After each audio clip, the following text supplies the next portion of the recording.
Mona whawhelo i atu I le mamaru le kalesia I nei I Utah, Samoa, e mes fo I le tātou ngaruenga tau whai ati nae I Las Vegas. O ro ia I le tātou ngaruenga tele e manao mea I le nā fo I tū o le larolangi. Au au ngaruenga leo parawina I tātou o whaarotanga.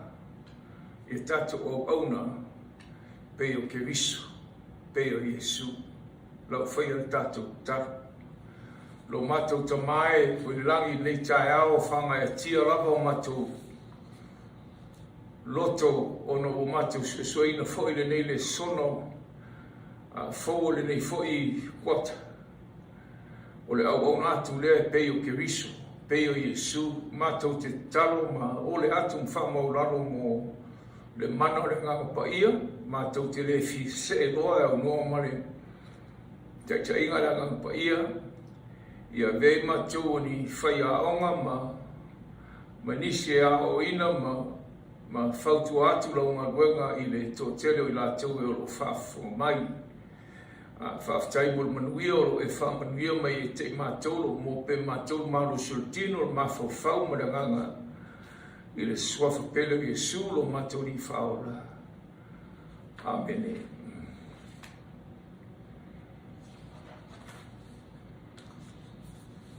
I le taimi nā whio mai ai Yesu I laro nei lo nā whio whārango mai ua taunui tai tai o Israelu le valoanga a Ezekiel o le whaia o lātou tiute whapeo na walawina I lātou I le tua o le au whai taulanga o tu si upu sa takaio ma tai o e sa ngā bua I lungo o maru o le atua. Sa la tau whai tauranga ai. Mai le o sebeleanga whai tauranga. En whetalai Yesu o la tau tu ua le me siri o le alofa ma le anga lei. O le misiona Yesu I lona whio mai na palo ia tu spa ia mai lava na bua. Whanau mai tama. O le mesia lea na te aveseina sara laulangi. Ina wā whio mai la Yesu le whātinoina o le valoanga lea. Na whetalai la ngelu a le atua I a Maria a whanau mai le tama e te whai ngoa ia te ia Yesu. Awa o ia na te avesea masara a le laulangi polonu. O swafa leo Yesu, I taimi o Yesu e leo whaingoino Yesu po Jesus. O swafa Yesu I lon whanau mai o Joshua. E tutusa lava mai o sua lea whenga inga tuai. O Joshua fo. Toi lava tutusa winga o ngoa nei, o le winga o ngoa o Joshua whenga inga tuai. O le atua o whaotanga. O le atua o le whaora. Ai no whanau mai Yesu Joshua fo I lea. Whetalai le angelu ia Maria. Maria whanau mai o ia e whaingoa ia te o Yesu Joshua aua o ia na te apisea a masara lalangi. O ia whaotanga. O ia na whio mai e whaora I tātou. Aua o le tutongi o le masara leoti. Se manua whano I tātou, pēna whai e tūla whai I tātou e le atua. Mai tūsio Isaia 5:8, o ao tō wa masala o whai lea ma pāpapuni, ma lo o tō wā ma le atua. O ao tō amio leanga o aro ese ai o na whonga mai a te tātou. Lāna wingo I o whaupunga. O whaupunga ia, po whetalainga ia Isaia o waloanga e whātatau ia te tātou. O le tutongi o le amasano leoti. Mai le ai lama se mea e mawhai o na whaoreina I tātou. Ono o tātou o le whanau o masano o liu ese whonga o le tua mai tātou. Wano ese o ia ono a tātou leanga. Ai nei tula whaina I tātou e le tua na fuafua e whilangano o le tua. Ma plan lei e le tua se a wala e whaoreina I tātou. Awa ese no tātou tua o le mawhai o tatou savat vali ma le atua, pe o na savat vali a tamu ma ewa, i le amatanga i to tono le whatoanga e le i o mai le amasana. Fuafua le atua e a wina mailo na aro. Le taimi na wina mai ai e sufa mai, e whai ngoa fo i a te i o Emmanuel. Olo na winga, e le ngato i e sua na te whaoleina i tatou, mai a tatou o masala. A o Yesu foi olo na winga Emmanuel olo iai le tua ia te tatou a fai iai le tua ia te tatou o le ale mafuanga tatou tu e fefe ai ma matau ai fua. Ona ai the presence of God i tawhatafa i tatou poto tono of tatou. Ele mawhai o le whaasanga tau mai se tasi ia te tatou. Whanau mai la Yesu, o le purpose na whanau me Yesu, o lana misiona o le whaoratanga. I le tusi o lukam tau pisfunu mareiva, tatu whai tau whai u pisfunu whamai. No sau e sa ili ma whaora lewa I leiloa. O pui a Yesu na whai a sakaio, mai le teitei whai fua Yesu upuia, o upu ele ngata whaia sa kaio, au a tusia e nalo tuspa ia, o tusia e nganga pa ia, au a whamai tuspa ia, o le nganga pa ia e musuina I tātou. In Spain a tātou, ina ia o ina I tātou, ina ia whātonu ina I tātou. Ina ia tātou I loa, mea malawa e whātau le tua ma ato toa I tātou, I lana whionga lana upu. Na fio mai la Yesu e sa ili, ma whaola le o le loa, oina le loa. Oina le loa. O le loa le lafu ma moe a le atua. O le loa le lafu ma moe a le atua. O le tato matua tau loto I le tai ao nei. O lo mo e tono o tusi o mātai ma tau po iwa whai upa tosu ma leo. Ua sila fia e Yesu lea, le motu o tangata, whamaino tuspai ona muti vale ai leo lo na lofa I tangata, oka se alofa Yesu ia te tātou. Wai loa motu o tangata. Sio manga whatarenga le a Yesu. O le taimi fo I rena whanga Yesu lima fe tangata. O sila atu Yesu. O ngā lala tangata le fia ai ma le fia inu. Lena fsiri ai I ona so. E iai sa o tō mea ai o ina se I whawhanga I tangata. Ai whapea mai li moso. E le lava stupe whangai li mawhene o tangata. Ai wha mai tu spaia o sila atu Yesu I le motu I o tangata o muti vale ai lo na lofa. Nana mea o muti vale. E se lama le lofa fo I lea e lofa I tātou. Le lofa fo I lea wha mispisi.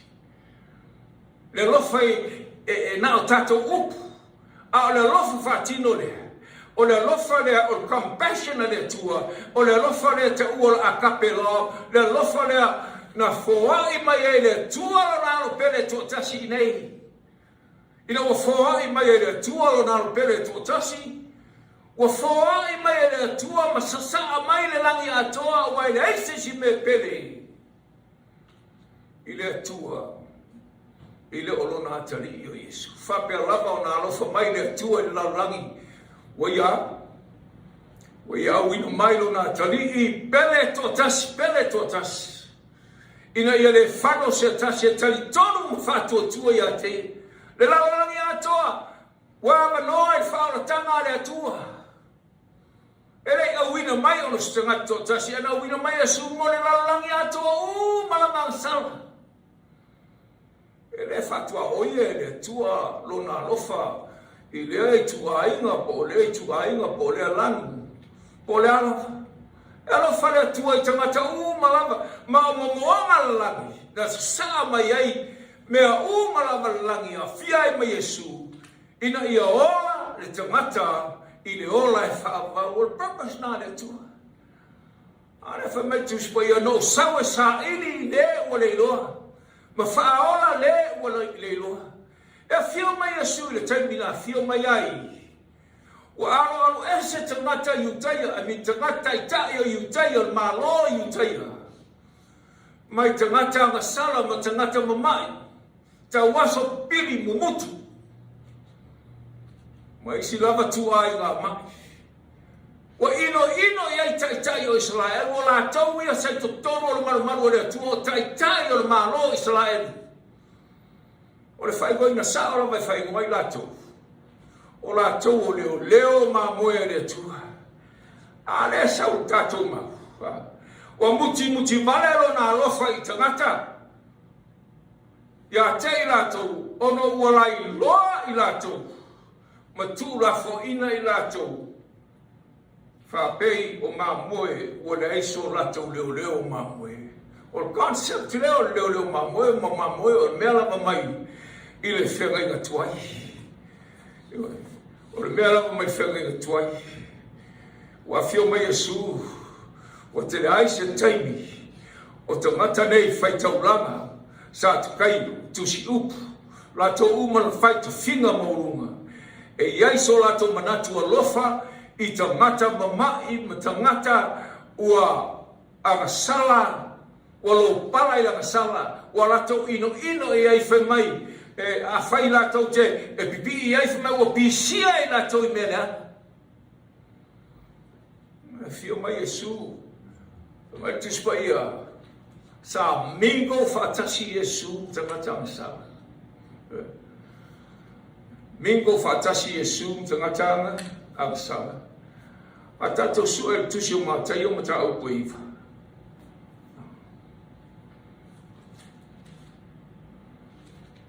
Tau ko sifuru mani.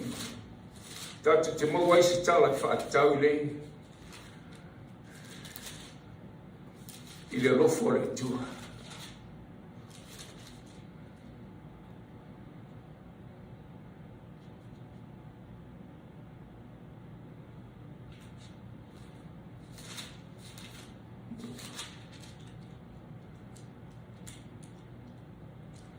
Mai le whamtalanga tuspai. Mani wese Yesu I le mea o sila fia ai lea e ia o le. Te ngata ua nofo I le fale tari ai ia taulang. Mātai o lona ingoa.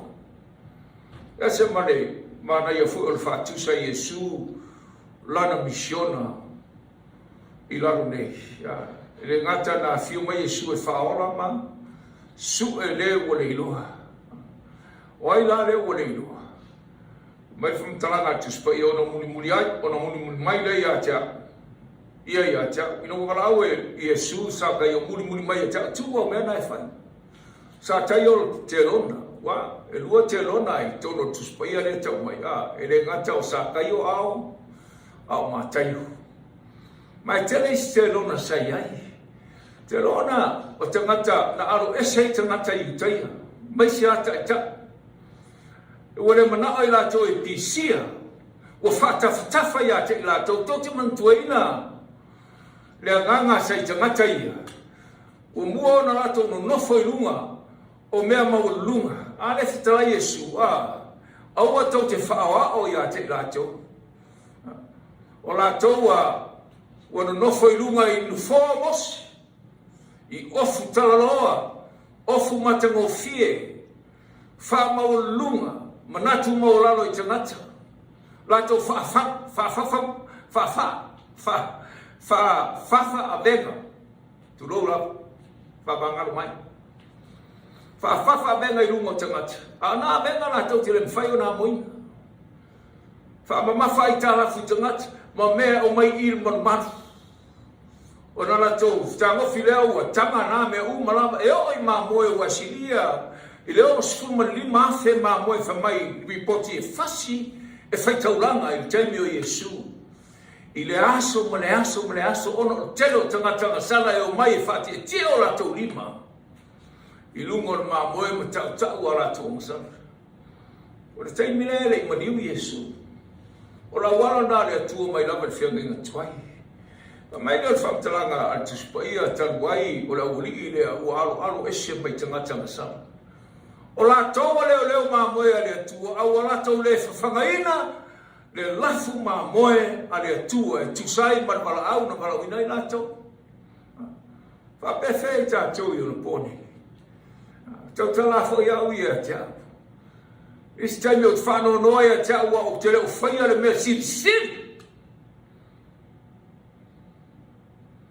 Eo a fo ele vai ngā tau nei.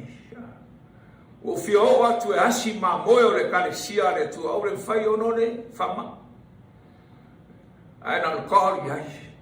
Ai e whai le mea siri. E ma whai o le whai o oe o leo leo mamoe le tua o walawina o tau e le tua o tau na walawina e Yesu.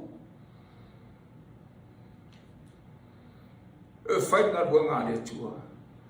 Mai leo le mau leo. Ua ane le au whatsai o marau tusiu. Walato wa. Walato mui mui a Yesu. Whai upa sfuru male tasi. Wai loa na whatsai o na lato whaiane ai lea i ona so. Se ane mea. E ai whatasi ai la o tō o au. Marau te lona ma e ua masala. Le whane lau Mateo ino warawina e Yesu Mateo me mua lama na whai e Mateo le anga le lei a Yesu whai ngā ai tene lau. Para uri ai te lona tene. A tonu sai ai tangata sala o isi tangata o tangata ta ua whawhine tane. Ma tuai tangata lava o lo pana i langa sala. E le taitai manatu o taitai o Israelu. O no ifo i le natu langa. E fio mai Yesu o leisi a lofa i taita Israel. Na fio mai na Yesu e whaatino le lofo le tua i te matanga sana. Au te rei sau e wala au e a mio tonu. Upu i a Yesu. E le au ngā le fo mai mo e le mama. A o e mama. Se whaitau atu le a fio ngā le tua. O mui lau wharsei o marau siupu, malato whai atu i so o Yesu. Ai sawa ai ia ma au whaatasi i tangata na salani. E au mai temi o Yesu ma tuaru ese lava la o ma taua Yesu mai lava i la matanga e whaatau i le tiutore le leo mamoe. Mai lor whamtalanga tuspo ia. A walomona Yesu o Yesu a sila fiaina mea umalava. La mona Yesu o lato muimbuinga. Le naran whetalai atua Yesu e le au ngarfo mai e malolo. Na we mamai. Ona tani leo Yesu whapea te lato. I nā o ia o tō. I nā ia o ao po o le a le wingo leo. O te loto i le lofa. Ai le o le taulanga. O wao te le sau e wala au ie a mi o tonu. No sau e wala au ia rasana. O te roto i le ofa. Ai leo tauranga. Aisha. O le ngai wanga ia. Whai tauranga. Ma satu kai o. Au te siupo o la tau i te tono. Ma le tua la tau ma wanga lea. O le whai tauranga. Whai tauranga. Ma whasi ma moe fiafe. Ma fe lea som leas. Ma o ifa o la tau manatu. E siri le tae ua o la tau ngā luenga. Ai mai mau taime o ai fua i tangata na sara o tangata na sara, tangata mamai. O whamara eina i le tua, le tari tonunga le sa i tangata ia. Le an whetara ia Yesu. Ma whawhau ia upu nei, e le siri atu taulanga nai tau te whaia. I le o le lofa. I le o le lofa. E le ngata i le o le lofa, ai e lofa muti vale i tangata. Le lafu ma moe ale tua. E tau o e ma uile fina ngaro le tua. O tātou malama o tangata le lafu ma moe le tua. Su e tātou spaia tusi o Isaia o ia mia tau koe lima sifuru fai upe ono fa mai ua tau ina e le tua o tangata o lana lafu ma moe. We are the sheep. We are the fold of God. Sila fia le tāua mene. Tāua leo leo mamoe. Na ave le tua mose fast food tau sanga i universite sili o na maurunga. Universite lea o le alu e leo leo mamoe aisha. e vai tai mamoe ya mio manga mamoe ona ilore tai mamoe ona whaungai na lon tai ma au na ya whaola mamoe la ngai mamoe no wa fio mai ya e sa ili ma whaola le wale lo atu su e tu si ma tai ma tau ko fuma lima fai ko lus fuma le fa au e fam tala la vel tis pa ia o tātou mamoe le tua mai lai fam tala le a sio ma na siasi Yesu ile nu neo turum se ton o to si fia nu lo turum se ton wa nei le malanga Yesu e alu tala in faolo tangata le fa Yesu o so tātou wo awala o manuanga lea na uina mai au e faolo tangata matalon nganuanga Yesu le manolo Yesu nganuanga ile ao malpo ye manolo ngai tatalo Yesu isi po tatalo Yesu po atoa e mera o mia tātou tosanga ile tasi pelua ai tātou to talo whatawa nau i lumo le tua ina ia whaoleina i tātou a wai ei lava no e oso whaia i tātou e whiri oro tātou iai tono le karesia le tu oro tātou whafu e le whiwhia le whiri a te tātou mai le whamtalanga lea walwane le whine lea o le whine sai tomu lono wingo nuku lolo nuku esi nuku lea e ino i ai tangata i taia mai seara au whaitaulanga lea e ina ngā wanga le tua wa lost little sense of salvation wa ese le tāua ma o lato longona sao e te tau longona ai le whaotanga le tua le lofa i tangata e reise si mea siri atu i leo le lofa a fai tātou te rea lofa tātou nei o lo a vea ma leo mamoe ia o purava a te spaia o mai mauro tātou teipi le whetarai Yesu o iai lona compassion i te ngata na mere compassion na e ngata o compassion a lofa muti e le ngata na o le lofa ia tātou o lofa i te ngata mama i haru i au tātou loto haru i au tātou taimi whaaru i a tātou mea po a mea e whaaru ma sacrifice mo ngā ruanga le tua e ei whaamianga langi i a te tātou na wa e le fine sai tonu fine le susama nuku le fine le na awinai e lia mantua sa ili e a akoma i e sopela e lia e fasioti e fitalai le tua ia e lia alu i o e fine se fata o umano fatonu ina e so soni e te rei o le fine lu ese ai sea fa mai famtalanga tu sa ili le tua i te tonu le nuku o Israelu ai le mo ai se fine postane e lofa ala nu ese le mo ai te ngata lofa a pefemba foi fatau na famtalanga ia te tātou o siri atu le lofa o te ngata ese i lo tātou o lofa o tātou o whanau le tua wa o ina i tātou o tumu le fionga le tua ai tātou te le whatino ina le lofa le tua o lai whaula i tangata o lo mana o mia sosani to te le tātou e le aisa nganga sosani ia i se tasi e kare sia sama ia i le tasi teimi sa masani ona matalo ia i le uma le aso mwhai so sani ko le asa mea pe lua tā rātou tā rā pe lima tā rā po se mea ai foi po se ofu agi se tangata masani nā mātou sama mi le taia ai te ilai le sia so uvara otu tangata e mna mia le so sani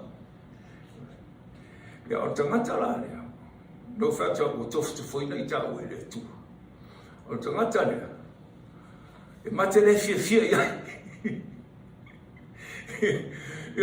e mate le ina la o tangata le fasang tau mai a mau pe o se fili a mau e le asa ma me fai e o mantuina lea o o upo le tasi profesa. A fai e te whiarua le lei ma se tasi olo a pea oe maona fili. I e fai me le lei mo te ngatarena. Ma tuai na upu e le. I e fai me le lei mo te ngata olo hita mai ati oe. Na umai na foi le masasalo le rata ngata. O le alofa la o le atua. Ele fatua oia, ele pei o le lofa lea, o le ori lea ua mua na lofa e fasi mamoe, ai lea lofa i tangata o mamoe moni o le atua, ele i whamai ea Samuelu, ia saulo ele siri le ngā o le mamoe poa le lo sistai.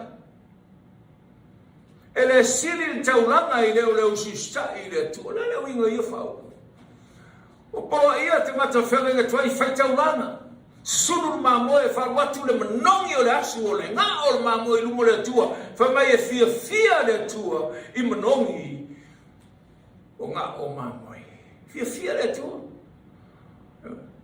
ai fa mai Samuelu ele sili atu ngā o mamoe na fia mai o le ar fia o le atua i ngā o mamoe a fai te le usista mai tali eina Yesu malana mi o tonu i lo o langa ele au ngā ele au ngā. Mai le whamtalanga a te spea o ruane le fine lea. Tātou te maua le tusi o mātai o mata o koe. E skulman lima. Roi ai le whetalainga lea Yesu. A ruane le fine whamai Yesu le aloe o tāwita. A sabari a Yesu. Tō atu le fine o tua Yesu le aloe o tāwita. Whapewhea na sila fia. Ele nei fine. No ese, Yesu o le alo tāwita. E tō tēnā tangata i utaila sa lato whewswai ma tangata ese.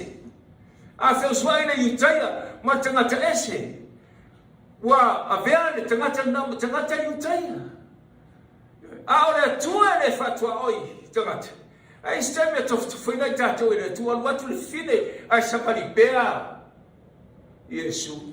Be fōringa mai e o iloa e Yesu le fi. A Yesu a sila fi eina me umalawa. Mai leo so o Yesu. Yesu ia le fine le mu mai tuli ese. Tuli ese. O le nganga na o so o la lama ya nganga ina tau le nganga whai utaia o a sala tota ua tangata ese o lima manu. Ele tai ona tatau al felo ai tangata i taia ma tangata ese. A le wahala mai o la lato mata, ma lato i loina o lato loto ese a foi bloka la mare atua ia le wad foi ni ese. Ona e lofa le atua so se tasi. Mai la whamtara. Yesu la loe o tāwita, lofa mai a tea u lau tamateine o lo ulu tinoina te moni. Mo le mawhaia se mea. Ana liu le Yesu whātua le mai mau.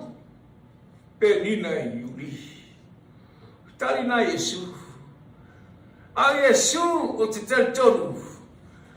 O na nganga o fia whamalolo tangata lea a o ana upu ina ia. Whalomo ai o na so ma vema o ngai o mai o na pone ia tatou ia o inai tatou. Ina ia tatou i loa whaso soa ma manurama programa le tua e o me temina. Ele atoa tau sanga na tau whaina e tani eru mo nuku o le atua. Ele atoa le whāsilau iwa sifu tau sanga.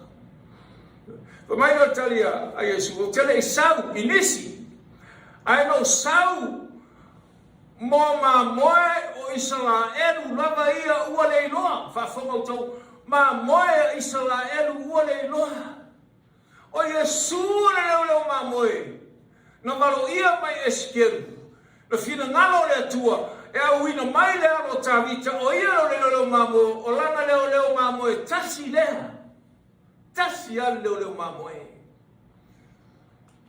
A tātou sua i tusio, e skerum tau ko tosul marwha. E se martau o whamtalanga rei ai. Mo mua al whai upo e musful martolu.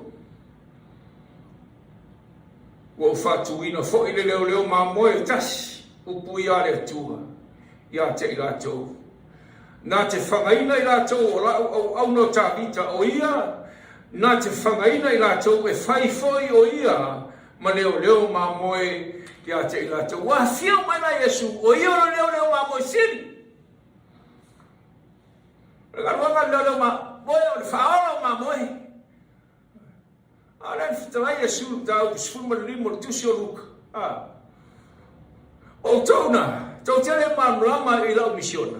O lau misiona no sau e whaola mā moe, e le tu la foi ea, e le leo mā moe, le iwa sfuma le iwa anu e whaola mā moe tasi o le ilua. O lau mission na. Sau e whaola mā moe, o mā moe o wā leo, this time le ilua mā moe, le unu atu po le unu whare mai, this time ai vau lava mā moe, ai vau ma solo atu le situ, ma se atu ai vai maunga, I le toafa, e le ngata I lea, o tua siri. Nā te le loa toi foi mai, a toi foi mai mā moe. Waraki le mā moe, nau toi foi mai.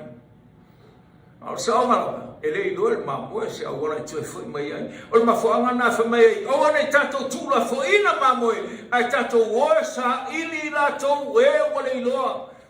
A tatou maua I rātou o le iloa o lafu mā moe le atua e whawhawha mā moe nā whatauaina I rātou. I o tatou ua o whailonga nā e pele I a te I rātou. Pele I a te I rātou tatou, pele fo I rātou I a te tatou. A pena fo I le file sa le iloa rana tupe. Whamai le iloa. Tono le whare. I le I sue nei ia, o I tuli manu al fale o salu, o langa fala, ma me umalawa I nai o maua tupe nai tasi. E le o le misiona e nai e su na fio mai whai mutato. Mai tato le sona I a tato au natu pe o keriso, whamele le sona, o umano tui natu I ate o tau le whaoa, I o tau muni mai o tulanga mai. O feo e tato I temine I tu sai man fofranga le tu. E muli tūranga vai. O le atua, o I o le tamai māmoe, o I o le leo māmoe, ao tātou māmoe. Tātou whai e ngā wanga le atua tūsai. E se martaua, o le sona foi nei sapati, e se a foi le maino le sona. Wa alofa muti vale Yesu pe o le mutua tau roto. Whaapei, o se lafu mā moe, o le ise leo mā moe. Concept leo mā moe, mā moe, mea sau me whenga I tuai. Ta tuai tusi o sike, ua, nal me sa tupu, I tai nei o Israel. Ua em whai fōi, o na mawai tātou, ta whai tātou te le whau tauta. Ma whai fōi o ta whenga I tātou tūranga lea sa ta whenga I Israel. Mai whaptalanga le tua, te talainga le tua. Tā rofa, oi tā rofa, I leo mā moe a Israel. E whawhanga ia te ila tau lafa. O e whawhanga ia te ila tau lafa. Meu leo mā moe whawhanga ia te ila tau lafa. O la tau le whanga ina leo lafa mā moe a le tua. Whai upo e lua, I tonu. O tō ai le ngāo, ma ofu I le fulfulu o mā moe, ma o tō whasia e ua mā, ua pepeti. A o tō le whanga ina lafu mā moe. Tā tau le e conscious I le atua ma, o uman whai tātou tau tine o ngai le atua. E ma whai e tātou na whai tūranga e. E anu I o tātou ulu I mea whare tino e manuia I tātou, ai le o anu tātou ulu I ngā wanga le atua. E le o morning from maoni la tato o auna I le atua ma whanga na whamele sona au auna whapeo Yesu. Le aisi a nganga whapito sa Yesu. Nā le lofa. Le whaisau tato le sona e o iana upu na whai.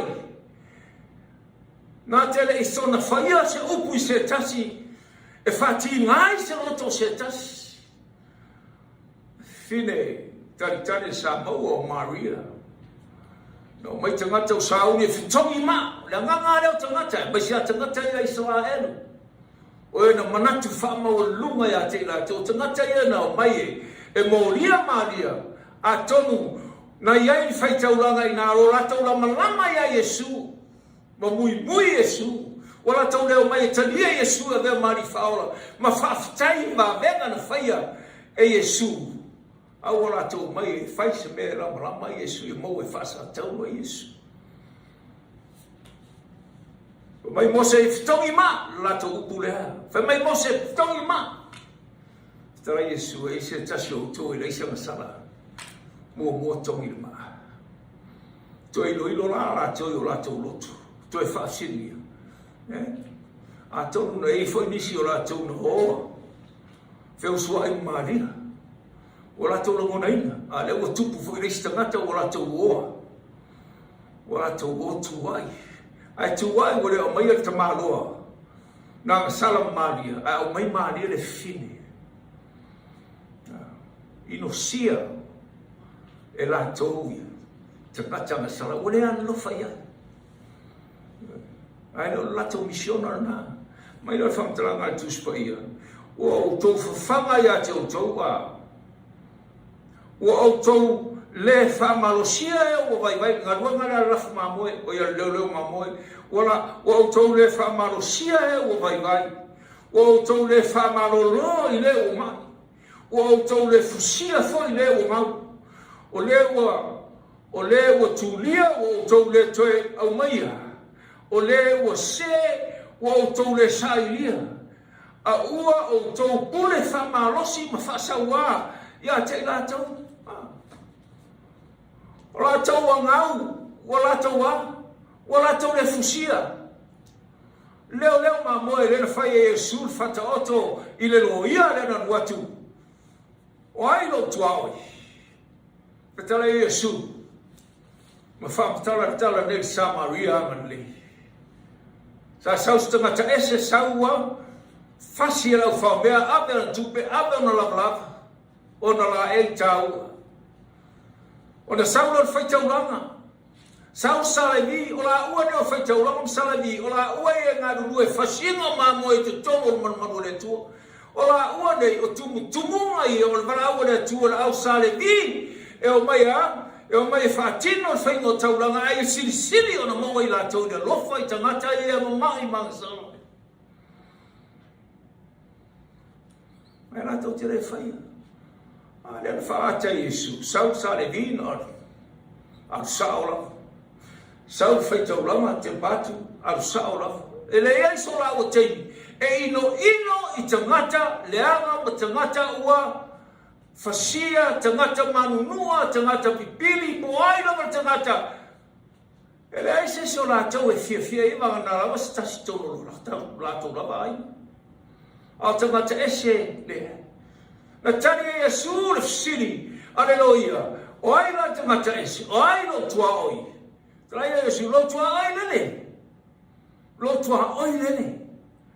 le mana o mia sosani ai sau no Samaria sini no itai tangata itai o mara faitaulanga au Samaria saua o tamoa ave o meu no malosi off toi foi sua o manu ana manu ai tangata o ave fatte malo to tongi le pili no foi a tonu fai atu le pule o fatte malo o mais for mai a fai ese si stupe to toi tamu o to tongi tua o te toi foi mai e tongi le lofa na le tua o le lofa foi le fa mutu istemi le lofa foi le fa initia o le ave mea ai te mana o foi e tu sauto ngata na mai mea le ai o le lofa le tua au mai no nano i ona merits i lana mi o tonu mo me umaro me whaura ni tātou e leise me tasi e manao le tua e whaai atu ia tātou ia pe whaitau la matu po le ala sa tātou mea whai e sui ai e mea na whai e langi e wano tātou whautanga ar mea whina ngano le atu e ati tātou e whai muli mau auna e peuno na whapewhia whapewhia rau na whapeuno na Alea, mai tu spaia. Pai atu le Iesu le file le na ar. E le se si fatu tu e pe lo fatu tu te le. Ta si lo fine ese. Le si fai tangata ese sa sau ya Yesu. Sa Yesu fa mo le Yesu se sau fa ola lo la o no mai. To ya out. Tu fatu le. E le fa tani Yesu al fita loma. Sile na ino ya tangata i tai. O mea na ino e tangata mo tai i tai. O mea na sili na lo fa ya Yesu. Mai le tupa ia fai tau te alofa ia te la tau e alofa tau le as tau I tātou te maua. Whaora le o tātou e Yesu, whamaia tau lama o sa upu. Whatua tua, e reis whatua tua, siri marina whatua tua. Tau lama o sa upu. Whetalai Yesu, teimi la vea arua, malorora o auna, wheloa I maa, isi au auna whamaia, ua malorora o auna. La tami mama lono tau me tami fa peane le o ye fa pei fo le o ye lono to tami na fo in fame su moni lo vo Yesu ya to si la fia I tala tu fa solo tu spoia a tongole fita le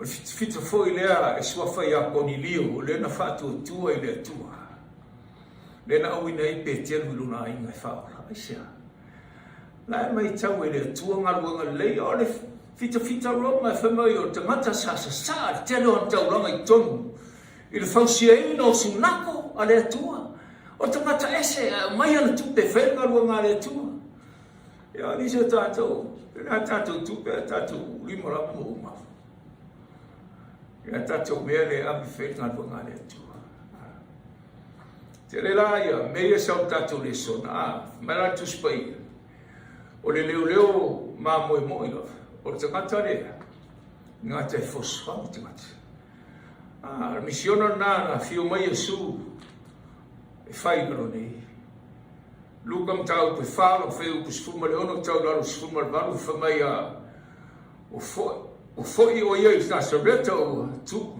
na tupu ai o ia o na ufale le o ia I le sunako I le asu sa pati o lana le masani sunako le na oro mai a sa pati a Yesu sa pati Yesu me wo fare il sunako ia ile aso sa pati tau na fai tau tu si isai maloanga isai e fa tau ia te fa mai na tu watu tu si a Yesu o un matana tu si isai fai tau sa o mai la Yesu tu si au me na fai ele tu mai na o yo lunga la ganga ba ia o le tu e la so nei wan fa au fai a tau te for tala lei fa malolo ye loto momomo tala I saulo tonga I le tawhianga mai e pupula mata o tawaso ma tu saulo to ye ua faa sawaina e la misiona na Yesu fa pupula mata o tawaso sa vari pili malolo e mutu to tulai mai e woti ilona alofa muti mane ai la ese tasi o tai nei o Israel o faife au ia fasino foi até lo faz se tas não na amir so o muona la toa tau ma fai nga o ma moe o sfuri ma fe ma moe watu tono manu le aso ia fama o puta nga o ma moe le se meleanga nga la foi sa tuxe Isaia o tua foi nga e fa fie o tau te ai ia ele se me ela ai nga sili lo fa maoni manga wa ile tu elo ai nga ai tu ranga se pe ora wori ile o muona ai ngalo ngalo mbala wina ila tu o te lo fa silo atu se tasi tani fa tau lo fa le sona ia tau le tu atu mai a mai foi a tau no fa te isi ai fa mo buone tu omrana se au malanga bonga na bara na ita o malanga mai lo fa tala le tu si lava le tasi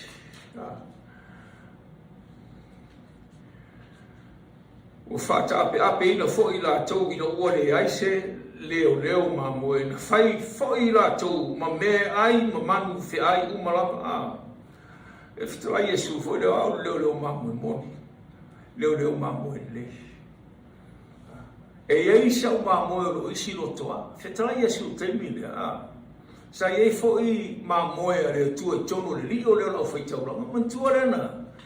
La ua pe teu fumei to tele lau fai tauranga o liu. E o ia ni ko temo na sau ia Yesu e fiona. Ni ko temo lea na sosoani I mea I le tunga mau o Yesu.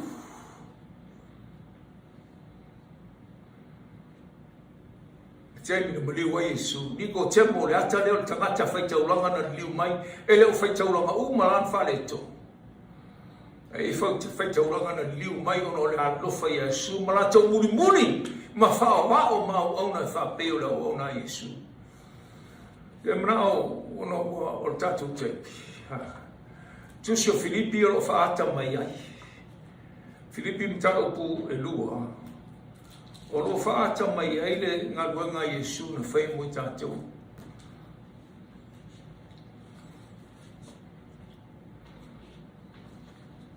Mara ngā luenga o te mnaa whai le tātou te manra mai. La sanga na ui e Yesu o walo whaota. Le leo mā moi le lei. Filipi mtao pu e lua. O lo na whai upo e lima.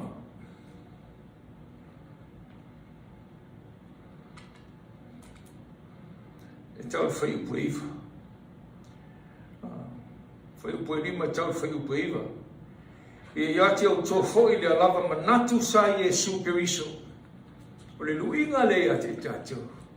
A pe whiona tātou au na whape Yesu. Whetalai Yesu ia te tātou le manatu sa ia Keriso. Manatu sa ia Keriso. Tau mai le mun mai manatu sa ia Keriso. Mai lo fai upo ono. O ia sa winga whaatasi ma le atua. Ele I manatu o ia o se mea whaoa ina ia tusa lava o ia ma le atua. Awa, au whamaulano e ia te ia o winga o ia whaatasi ma le polonga ina ua whaia o ia whapei o se tangata. Ta ua le whamtalanga le ala. Lona winga o whamtalanga le tau mai. Nam whaia Yesu o na whapea le o te le anu a o le atua. Ai na whio mai lano nei. E le whaoa Yesu lo na I tua o ia o le atua. O ia la o le atua po le iei le langi po le iei lau nei po whera fse me Yesu. O ia o le atua. Mau tinoa la na tūlanga. Mai le Yesu. A mea la nei le whai Yesu. Au whamaulalo e ia te ia ua winga o ia whaatasi mane polonga ina ua whaia o ia whapei o se tangata. E ue wanu. Na I loa foi o ia o tino mai I le tangata o whamaulalo e ia te ia wana ana o ina maliu ana. Ora ana ngono Yesu po sa whasa whapoa malamata whasa te oi. Ora whamai na ana. Whina watu I le sua whai o na vesele nei salangona Yesu ka whai e sisi au wara e whai fo te whaota. Wāni ia o na winga whaota ngata. Ora matau ma le whewhi. Pela mo I tātou e whewhi se. Mai leo whamtalanga tuspa ia. E o I lawan whamaulalo o ia. Ia te ia. Wana ana o ina maliu. Ai usi stai na vale atu. Ese mantaua. Oro mi o papo po ngamwhai tai o ngā te tātou. Whamatau mai tātou e whiri. Ia tātou ana bea e le atua. Mai la whamtalai o toi whai tua e whai upe uno. E upe fitu. A ua whamaulalo o ia te ia o winga o ia whaatasi mane polonga. Ina ua whaia o ia whapeo sangata. O winga whaatasi lono winga o pei o ia sipolonga ina ua whaia o ia o sangata. Whanau mai Yesu mai o incarnation. Whanau mai Yesu o Yesu o le nganga. Tautas pa ia o le tua o le nganga. Yesu o le nganga. O le nganga pa ia o le nganga. Kai le lami whaatasi mai Yesu. Ai no whanau mai Yesu na take ia le risk le nei. O le avea o ia matangata o tino tangata mai. Na toi foi a Yesu I le langi mana tino tangata. Ma whangalan wha mai Yesu o inatu langa nga pai o le mawhai o tino tangata. Toa tasi ona iai mea mala mai mana umiara sosani. Au ina mai o ia o le nganga pa ia o le sui lea whetara Yesu ina o iai a te o tau whaatasi mo o tau sosa mea tau te iai o Yesu la na o le nganga pa ia. I'll sacrifice lea Yesu o le atua mo i tātou o tino i tangata le atua o avea papaonga. Me se tasi profesa manai o le whamtalanga e tonu vaenga tau o fofonga le atua le langi mua o le atua lona lua a ngeru whamai na whaia a ngeru teisi maurunga teisi lava mauraro teisi mai le atua maurunga teisi leo tangata o na whaia leo tangata le atua a ngeru ma tangata fofonga ia le atua tau ia na whaia le atua leisi la sanga o fofonga mo mea ola ile soifonga nei mua na whaia le atua tangata. Lona lua whaia le atua, o ina mua whaia le atua, o muli whaia le atua tangata, aina mua whaia le atua ia, mea whetolofi ma manu vai wha. Whafonga o tō level langi le atua a ngelu tangata. Level langi nei mea whafoa le atua o le tangata, mea ola, o manu vai wha, o nā alwai le lalo i manu whetolofi. Insects. O tau sila fia le la sanga na ui Yesu. Pera whai o Yesu stangata. A olon ta mā tangata. Whamai lea. Wa anu tangata i lago. Ua anuifo pasia manu vai wha. A wa anu a vea ma mea whetolofi. O whātusa nā. Whaatangata, o le roto ma o lalo Yesu i la fio mai, wa vea o ia, ma mea whetolofi, mea whetolofi ia. Sa mawani no toe a tato tua i te miuma. Whape nā, le la sanga na whaia Yesu langi, o tu uaro nā mi o tua pasi mai a ngelu. Ai a fio mai peo tangata, ele ngata peo tangata, e peo polonga. He came down to the lowest level, accepted tangata, i whaolonga me umalawa polonga tangata, pangota, wa sili na ino i tangata. Aore whetalai le tua, i a sula mai, i le aso e fio mai ai, mai le langi, o le sili ai, no fia ai, nto te avatu te ai. No fia ino na o to avatu se puwai, na vea uma tangata ese, na tau alofa i a te au. Na vea uma pangotan tō siasi whanpipui, na vea uma tangata mai, no tō watu e hasi au. Ole, whaamsinoa muri le nā, e whaamsino e tātou, e le ngato lo tātou ngā wai, mausi stai i le tua i ana polo inga, mana popo inga. Ai e sili atu lo tātou alofa, awane tātou whaia mea na whaia au whai taulanga, na leo e whasi taulanga, mausi stai le atua e afa le whetalai e Yesu i lau wharsai o autou mai sfuruai, o autou whasfuruai ina me umala me resi me le aga sfuruai. E o lava i me iti a whaatusa e tala whasa moa o autou whasfuruai ina i a whaatupe o ulu matanu. Tau whamaoni sfuruai. E le se me le aga whamufu. Polo inga nā le atu e le langi le sau susio. Ma tai o mtau ko lusi fu malto. Foi o ko lusi malto. O tau foi a teu tau tu si upu farsei o tamato pepelo e o tau vatu mes furuai ai. O le mili ma le aneto. Ma kumina au tu e o tau mea sirisiri o le tula fono ma le ami o tonu. Tu la tau me sirisiri la ami o tonu. Mea o tonu tula fono. Nais mea o tonu tula fono. Fatalai le Yesu. O autou ua me sisiri o le alofa ma le whamaoni. Tau an whaia sikurai. Ai tau fwoi na whaia le alofa ma le whamaoni. Ane an whai. Rai Yesu. Tau teo mai mui au le ai mtangatanga sana. Na milo Yesu mtangatanga sana. Ele whasa aina ele tua o tatou milo mtangatanga sana. E ni suai le no whalonga utu aina tatou whatalofa le popi. E isa meo ian whatalofa le popi. Fatala Yesu, o tolo la langi ele o tamata o tolo la langi. Fatala fa Yosefa. Manebukadneza.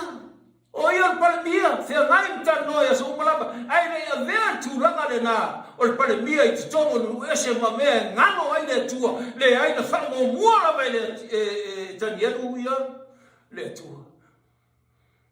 Pa tolo no tsalo leas.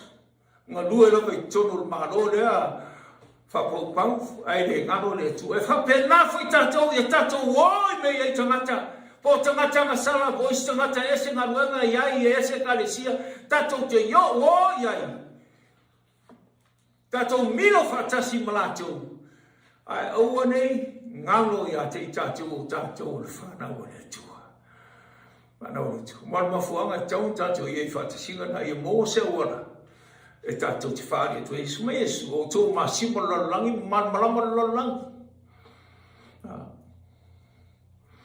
o le upepe o te le ngau sia o le vai mui titi o te le tinei o lona winga e o lama si tangata vai te tono le kalesia tangata tohe ale pupula tangata o le whai se mea e tasi e alofa I ai le atua. God loves that person. That's why He came to this world to save the lost. Where lost only? Where no lost way? It's time we know tato or we know tato.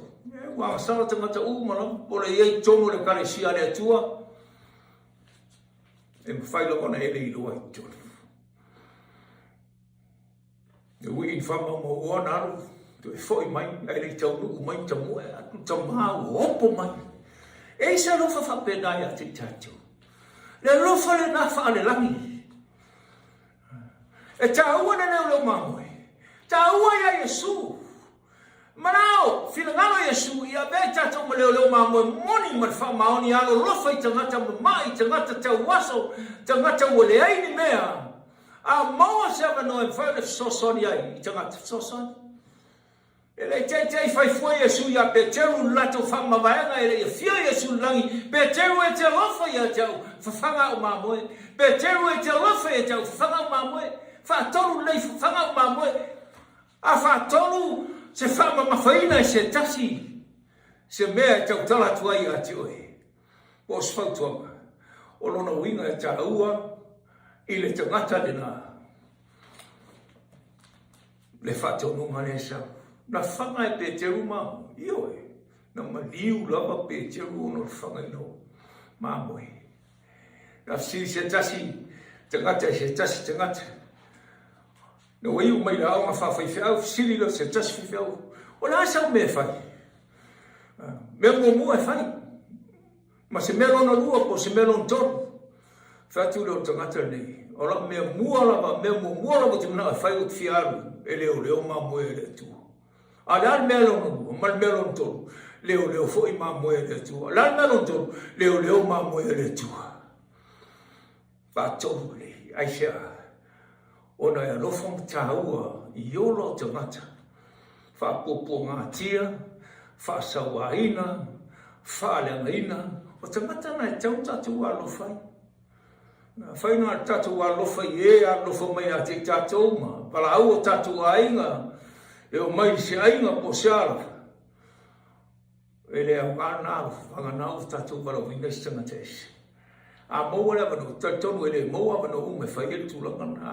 Aua ne a vea lofa mai lolotu. Aua ne a vea lofa mai lolotu. Le asola e fio mai Yesu, tātou gofo I lea I le. Nai mau muli o Yesu o le. Peteru mtau mo Peteru mtau pe lima. Mo Peteru mtau pe lima. O non fai upo e fa. Pe a faari mai foi leo ma mo sili. E mau e o tou le pare pupula e le mamai lava. Fale mai Yesu tatou leo mamoe fa mai o leo mamoe tatou te muli ai le mea atu ai so se mea atu ai Yesu e muli e la fuma mamoe fale ngam tau te fitu fai upo sifuru ma le fitu. Fai lunga fitu, fai upo sifuru ma le fitu.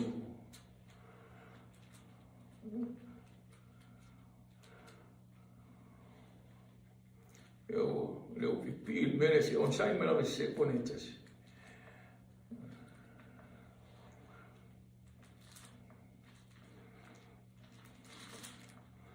No, o sai me la fa murmure a wao tamai ma moe o lo luma o lo iluma o no fari no o tamai ma moe o luma o no fari na te fanga ia i la tau ma tai tai ia te i la tau i puno vai ola e solo ia se foi le tua o lo i mata uma mai o la tau mata tato te le te ftamisi tato te le te whanonoa whaftai le tua